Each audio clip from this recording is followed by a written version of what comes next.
ಶ್ರೀ ಗುರುಭ್ಯೋ ನಮಃ. ಶ್ರೀಕೃಷ್ಣಾಯ ನಮಃ. ಎಲ್ಲರಿಗೂ ನಮಸ್ಕಾರ. ಬರುವ ಮಾರ್ಚ್ 3ನೇ ತಾರೀಕು ಚಂದ್ರಗ್ರಹಣ, ಕೇತುಗ್ರಸ್ತ ಚಂದ್ರಗ್ರಹಣ. ಬೆಳಿಗ್ಗೆ ಅನುಷ್ಠಾನ, ಗಂಡಸರಿಗೆ ಸ್ನಾನ ಸಂಧ್ಯಾ ವಂದನ, ದೇವರ ಪೂಜೆ, ನಿರ್ಮಾಲ್ಯ ಪೂಜೆ, ಡ್ರೈ ಫ್ರೂಟ್ಸ್ ದೇವರಿಗೆ ಮಾತ್ರ ನೈವೇದ್ಯ ಮಾಡಿ ತೆಗೆದಿಡಬೇಕು. ಸಾಯಂತ್ರ 6:15 6:45 ಗ್ರಹಣದ ಕಾಲ ಅಂತ ಹೇಳಿದ್ದಾರೆ.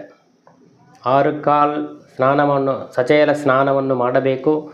ದೇವರ ಪೂಜೆ ಮಿನಿಮಮ್, ನಿರ್ಮಾಲ್ಯ ಪೂಜೆ, ಜಪ, ಪಾರಾಯಣ, ಮಧ್ಯ ತರ್ಪಣ, 6:15 ತರ್ಪಣ, 6:45 ಮೋಕ್ಷ ಸ್ನಾನವನ್ನು ಮಾಡಿ ಆಮೇಲೆ ಮತ್ತೆ ದೇವರ ಪೂಜೆಯನ್ನು ಮಾಡಿ ನೈವೇದ್ಯ, ಆಮೇಲೆ ಶ್ರಾದ್ದ ಮಾಡೋವಂಥವ್ರು ಆವತ್ತು ನೈವೇದ್ಯ ಆದ ಮೇಲೆ ಶ್ರಾದ್ದವನ್ನು ಮಾಡಬಹುದು. 7 ಗಂಟೆಗೆ ಮೇಲೆ ಶ್ರಾದ್ದವನ್ನು ಮಾಡಬೇಕು.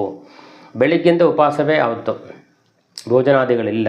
ವಯಸ್ಸಾದವರು, ಗರ್ಭಿಣಿಯವರು ಅಲ್ಪ ಆಹಾರ ಅಂದರೆ ಸ್ವಲ್ಪ 4 ಹಣ್ಣು ತಿಂದರೆ ಹೊಟ್ಟೆ ತುಂಬುತ್ತೆ ಅಂದರೆ 1 ಹಣ್ಣು ಸ್ವೀಕಾರ ಮಾಡಬಹುದು. ಅಂದರೆ ಗ್ರಹಣ ಕಾಲದಲ್ಲಿ ಹೊಟ್ಟೆ ಖಾಲಿಯಾಗಿರಬೇಕು ಹಾಗೆ ಅಂತ ಹೇಳ್ತಾರೆ. ಆದ ಕಾರಣ ಅದನ್ನು ಅವರವರು ಮಾಡಬೇಕು. ವಿಶೇಷವಾಗಿ ಇದು ಅನಿಷ್ಟ ಅಂತ ಹೇಳಿರ್ತಾರೆ.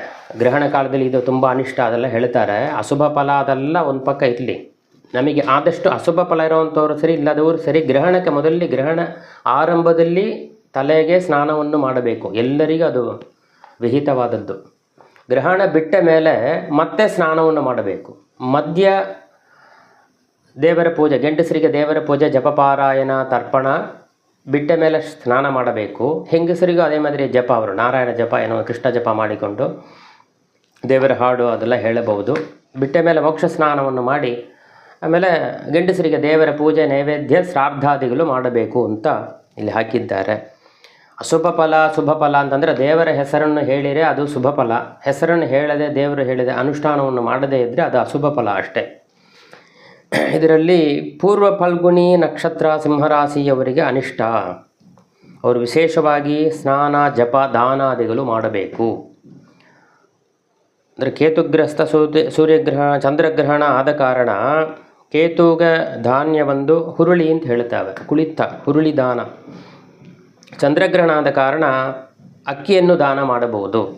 ಅಡಿಕೆ ಬೆಳೆದರೆ ದಕ್ಷಿಣ ಸಹಿತವಾಗಿ ದೇವರ ಮುಂದೆ ಇಟ್ಟು ದೇವರಿಗೆ ಸಮರ್ಪಣೆ ಮಾಡಿ ಆಮೇಲೆ ದಾನವನ್ನು, ಗ್ರಹಣ ಮುಗಿದ ಮೇಲೆ ಯಾರಿಗಾರು ದಾನವನ್ನು ಕೊಡಬೇಕು.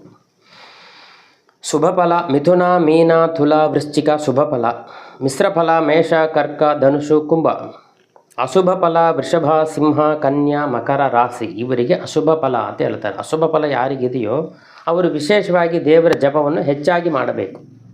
ಆದಷ್ಟು 6:15 ಸ್ನಾನ, 6:15 ತರ್ಪಣ, 6:45 ಮತ್ತೆ ಗ್ರಹಣ ಬಿಟ್ಟ ಸ್ನಾನವನ್ನು ಮಾಡಿ ದೇವರ ಪೂಜೆ, ನೈವೇದ್ಯ, ಶ್ರಾದ್ದಾದಿಗಳು ಮಾಡಬೇಕು ಹಾಗೆ ಅಂತ ಪಂಚಾಂಗದಲ್ಲಿದೆ. ಅದು ಸಂದರ್ಭಗಳು ಗಂಟೆ 6:15 6:20 ತುಂಬ ಟೈಮ್ ನೋಡಬೇಕಾದಿಲ್ಲ. ಇಲ್ಲ, 6:15 ಸ್ನಾನ ಮಾಡಬೇಕು. 10 ನಿಮಿಷ ಮುಂಚೆ ಆದರೂ ಪರವಾಗಿಲ್ಲ. 6:45 ಮತ್ತೆ ಸ್ನಾನವನ್ನು ಮಾಡಬೇಕು. ಎಲ್ಲರೂ ಸ್ನಾನವನ್ನು ಖಂಡಿತವಾಗಿ ಮಾಡಬೇಕು. ಗ್ರಹಣ ಪೀಡ ಪರಿಹಾರ ಸ್ನಾನವೇ ಅದಕ್ಕೆ ಮುಖ್ಯ ಹೇಳ್ತಾರೆ. ಅಂದರೆ ಅಶುಭ ಫಲ ಅಂತ ಹೇಳಿದ್ರೆ ಒಬ್ಬೊಬ್ಬರು ದಾನಗಳು ಕೊಟ್ಟು ಬಿಡ್ತಾರೆ. ಗ್ರಹಣ ಮುಗಿಯೋ ಮೇಲೆ ಸ್ನಾನ ಮಾಡ್ತಾರೆ, ಒಬ್ಬರು ಬೆಳಿಗ್ಗೆದ್ದು ಮಾಡಿಕೆಮಾನ ಅಂತ ಮಾಡ್ತಾರೆ. ಸ್ನಾನ ಮಾಡೋದು ವಿಶೇಷ ಅಷ್ಟೇ. ಗ್ರಹಣ ಕಾಲದಲ್ಲಿ ಮುಂದೆಯೂ ಸ್ನಾನ ಮಾಡಬೇಕು, ದೇವರ ಜಪವನ್ನು ಮಾಡಬೇಕು. ಗ್ರಹಣ ಬಿಟ್ಟ ಮೇಲೆ ಮೋಕ್ಷ ಸ್ನಾನವನ್ನು ಮಾಡಬೇಕು. ದೇವರ ಅನುಗ್ರಹ ಆಗಲಿ, ಎಲ್ಲರಿಗೂ ವಿಶೇಷವಾಗಿ ದೇವರ ಅನುಗ್ರಹವಾಗಲಿ. ಇದಕ್ಕೆ ಮೊದಲು ಹಾಕಿದ ವಿಡಿಯೋಲ್ಲಿ ಇದನ್ನು ಹೇಳಲಿಕ್ಕೆ ಸಂದರ್ಭ ಇಲ್ಲ, ಗಂಟೆ ಹೇಳಲ್ಲ, ಅದಿಲ್ಲಿ ಟೈಮ್ ಹೇಳಲ್ಲ. ಆದ ಕಾರಣ ಈ ವಿಡಿಯೋನ ಹಾಕಿದ್ದಾನೆ. ಶ್ರೀಕೃಷ್ಣಾಯ ನಮಃ.